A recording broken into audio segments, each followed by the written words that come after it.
ಸತತಧಾರೆ serial ನಮ್ಮ ನಡುವೆ ಏನೂ ಇಲ್ಲ, ಅಗ್ರಿಮೆಂಟ್ ಮದುವೆ ಅಂತಾನೆ ಗೌತಮ್. ಇದೀಗ ಭೂಮಿಕಾಳಿಗೆ ಸಿಹಿ ಮತ್ತು ಕೊಡುವ ಸನ್ನಿವೇಶ ಸೃಷ್ಟಿ.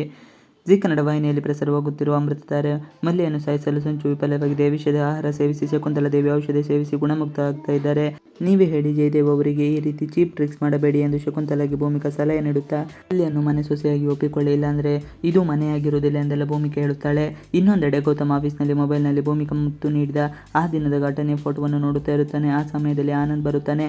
ನಾನು ಬರುತ್ತಿದ್ದಾಗ ಮೊಬೈಲನ್ನು ಉಲ್ಟಾ ಇಟ್ನ ಎಂದು ಅನುಮಾನದಿಂದ ನೋಡುತ್ತಾನೆ. ಇದೇ ಸಂದರ್ಭದಲ್ಲಿ ಮೆಲ್ಲಗೆ ಹೋಗಿ ಮೊಬೈಲ್ ಎತ್ತಿಕೊಳ್ಳುತ್ತಾನೆ. ಮೊಬೈಲ್ನಲ್ಲಿ ಕಿಸ್ಸಿಂಗ್ ಫೋಟೋ ನೋಡುತ್ತಾನೆ.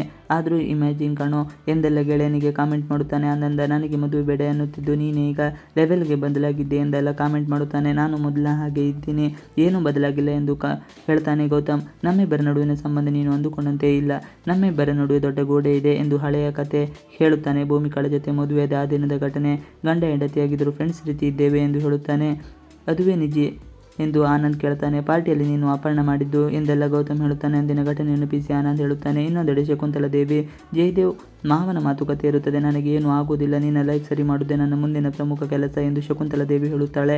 ಜಯದೇವ್ ಬಗ್ಗೆ ಒಂದಿಷ್ಟು ಕಾಳಜಿ ಮಾತನಾಡುತ್ತಾರೆ. ಇನ್ನು ಮುಂದೆ ಏನಾದರೂ ಮಾಡೋಕೆ ಹೋದರೆ ನನಗೆ ಹೇಳಿಬಿಟ್ಟೆ ಮಾಡು ಎಂದು ಶಕುಂತಲಾದೇವಿ ಹೇಳುತ್ತಾರೆ. ಏನೇ ಮಾಡಿದರೂ ರಕ್ತ ಕೈಗೆ ಅಂಟಿಸಿಕೊಳ್ಳಬಾರದು, ಆಮೇಲೆ ಎಷ್ಟು ತೊಳೆದರೂ ಅದು ಹೋಗೋದಿಲ್ಲ, ರಕ್ತದ ವಾಸನೆ ತುಂಬ ಕೆಟ್ಟದಾಗಿರುತ್ತದೆ, ಅದು ನಮ್ಮ ನೆಮ್ಮದಿ ನಿದ್ದೆ ಕಸಿದುಕೊಳ್ಳುತ್ತದೆ ಎಂದು ಶಕುಂತಲಾದೇವಿ ಹೇಳುತ್ತಾರೆ. ಬಾಳೆಹಣ್ಣಿಗೆ ಸೂಜಿ ಚುಚ್ಚುವ ರೀತಿ ಮಾಡಬೇಕು ಎಂದು ಮಾವ ಸಲಹೆ ನೀಡುತ್ತಾನೆ. ಸದ್ಯ ಸೈಲೆಂಟ್ ಆಗಿರು, ಮುಂದೆ ಏನು ಮಾಡಬೇಕು ನಾನು ಹೇಳ್ತೀನಿ ಎಂದು ಶಕುಂತಲಾದೇವಿ ಹೇಳುತ್ತಾಳೆ.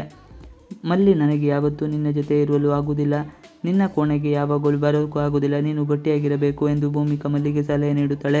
ಕುಗ್ಗಬೇಡ, ಹೋಪ್ಸ್ ಕಳೆದುಕೊಳ್ಳಬೇಡ, ನಿನ್ನ ಜೀವನದಲ್ಲಿ ಒಳ್ಳೆಯ ದಿನ ವಾಪಸ್ ಬರುತ್ತದೆ, ಕೊನೆಗೆ ಪ್ರೀತಿಯೇ ಗೆಲ್ಲೋದು, ಸ್ವಲ್ಪ ತಾಳ್ಮೆ ಇರಲಿ ಎಂದೆಲ್ಲ ಭೂಮಿಕಾ ಸಲಹೆ ನೀಡುತ್ತಾಳೆ.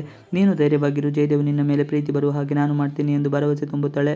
ಮಲ್ಲಿಯು ತನಗೆ ಜಯದೇವ್ ಮೇಲಿರುವ ಪ್ರೀತಿಯ ಕುರಿತು ಹೇಳುತ್ತಾನೆ. ಇನ್ನೊಂದೆಡೆ ಆನಂದ್, ಗೌತಮ್, ಭೂಮಿಕಾ ಎಲ್ಲರೂ ಮಾಡಿದ್ದಾರೆ, ಈಗಲೇ ಒಂದು ಹೆಜ್ಜೆ ಮುಂದಿಟ್ಟಿದ್ದಾರೆ, ನೀನು ಏನೂ ಮಾಡಿಲ್ಲ ಎಂದೆಲ್ಲ ಹೇಳುತ್ತಾನೆ. ನೀನು ಒಂದು ಅತ್ತಿಗೆಗೆ ಎಂದು ಹೇಳುತ್ತಾನೆ. ಆ ಸಮಯದಲ್ಲಿ ಆಫೀಸ್ಗೆ ಅಂಕಲ್ ಒಬ್ಬರು 3ನೇ ಮಗುವಾದ ಲೆಕ್ಕದಲ್ಲಿ ಸ್ವೀಟ್ಸ್ ತಂದು ಕೊಡುತ್ತಾರೆ. ನೀನು ಒಂದಾದರೂ ಮಾಡಲೇಬೇಕು ಎಂದು ಆನಂದ್ ಹೇಳುತ್ತಾನೆ. ಅತ್ತಿಗೆ, ನಿನ್ನ ಮೇಲೆ ಸಿಕ್ಕಾಪಟ್ಟೆ ಲವ್ ಇದೆ ಎಂದು ಹೇಳ್ತಾ ಇವಿಷ್ಟು ಇವತ್ತಿನ ವಿಡಿಯೋ. ಈ ವಿಡಿಯೋ ನಿಮಗೆ ಇಷ್ಟ ಆದರೆ ಪ್ಲೀಸ್ ಲೈಕ್ and ಸಬ್ಸ್ಕ್ರೈಬ್ ಮಾಡಿ. Thanks for watching video.